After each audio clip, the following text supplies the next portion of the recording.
I want to talk about coming back from the near-death experience. So, coming back from that spiritual world and having a conversation with God.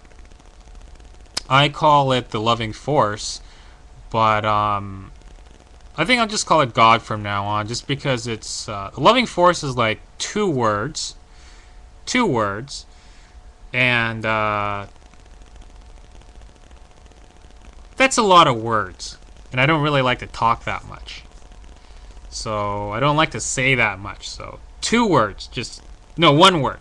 One word. I just want to say one word. And when I say God, it's a lot simpler. It's a lot simpler just to say God than the loving force. Okay, so I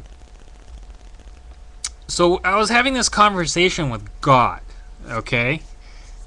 So you morons out there, don't think it's like an actual God, like a human being like Jesus or Buddha or Muhammad, or I don't care who it is.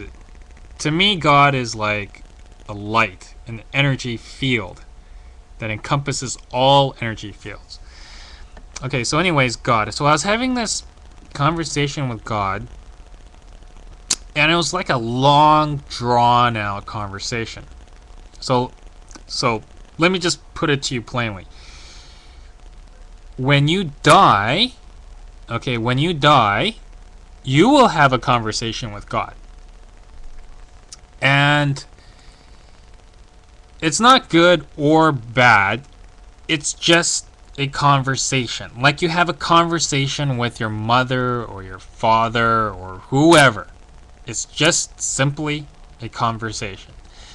And it may be telepathic, it may be empathetic, it may be in any form or way. Mine I would have to say, I couldn't even begin to describe my conversation. But anyways, I'll try to explain it. So in the very beginning, okay, after death, after pure death, the conversation was quite interesting, of course. I had this short conversation about how God feels this massive pain and suffering in the world, and that this needs to stop. I mean, it's gone to a point where it's just got to stop. So no matter what, God was preparing to stop the pain and suffering. No matter what it took, or whatever means possible, this was going to stop. So pretty much God had enough. It's kind of like torture for God, I guess. Pain and suffering is like it's like torturing God. It's like yeah, it's like that. I'm not gonna make any analogies. So basically, that was the beginning of the conversation. The beginning of the conversation was, you need to go back and save the world from pain and suffering, blah blah blah. Of course, like any good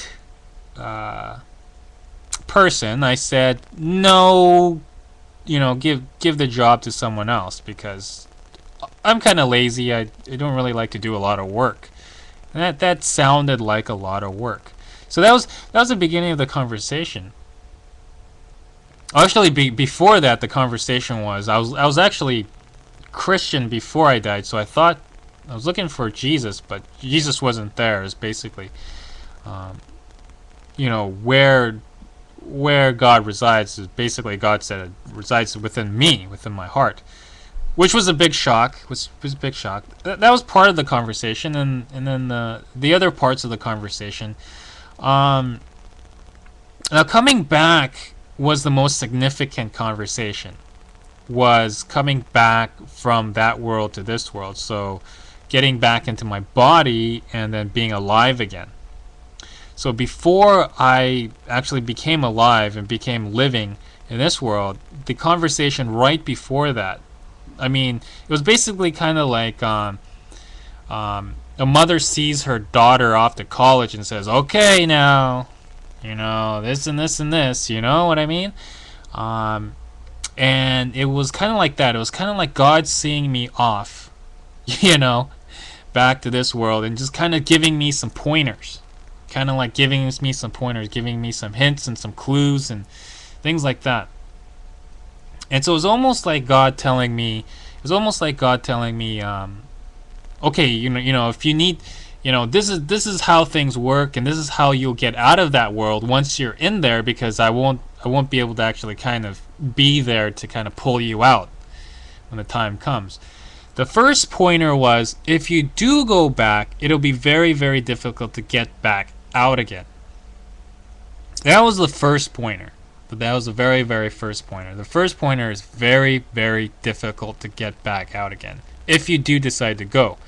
I did decide to go. And then I think God's second pointer was, and I think God said this to me probably, I would say, if I could count every single time, if I could actually count it, I would say over 100 times. So God, I mean, I had a conversation with God, but this one phrase God kept telling me inside my brain over 100 times before coming back to this world. And it was just simply this phrase. Or should I keep it a secret? Now I'll tell you. It was this phrase. Fear is what keeps you here. Fear is what keeps you here. Fear is what keeps you here. Basically, God was telling me fear itself is what's going to keep me in this world, in this life world, the world that I came to. So in this world, fear is what traps us all here. It's what keeps us here. And so that was one advice, and then I think there was a few other advices too, but I don't even remember. I can't even like go through everything that God told me. There was another thing God told me during the conversation. God told me I will remember every single minute detail that has happened during death. That's right, God told me that. God told me probably about, I don't know, 25 times that I would remember everything and bring it back to this world to help people in this world. And that was kind of crazy because, like, you're dead, right? So you're in that spirit world and God's saying you're going to remember everything. You're going to remember every single detail. And I thought, man, that would be crazy if I actually was able to retain the knowledge and retain everything that I've learned in that world and bring it back to this world. I thought, man, I'd be worshipped as a god on this world if I could bring it back here and explain to everybody. Now the shocker was, okay, check this out. The shocker was, drum roll please, I did try to explain it to everybody.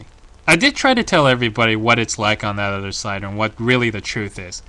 Nobody gave a shit. Nobody gave a rat's ass what really is the truth and what really happens when you die.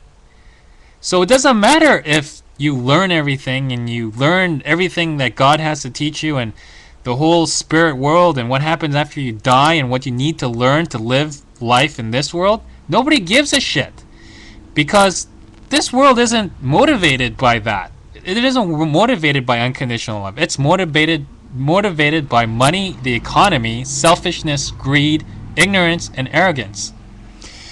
So what a shocker. It didn't really matter if I learned anything on that side and bring it back. And I would say that 99% of all near-death experiences have the same damn problem. So anyways, God said, well, fear is what keeps you here. Fear is what keeps you here. Fear is what keeps you here. Fear is what's going to keep you there. That's basically what it's going to say. He's saying fear is your major obstacle. Fear is what's going to keep you there. Fear is what's going to keep you there in that world. And to come back to me, to come back to this world, the spiritual world of pure light, pure energy, you've got to overcome your fear. You've got to let that fear go, and you've got to overcome that. And I think, well, that's a neat deal. That's a cool deal. Now, the problem with letting go of fear and letting go of fear and overcoming fear in this world is, if you do, everyone around you will see you free. Every single person around you will see that you're free and no longer a slave. And they will attack you. They will probably really fuck you up.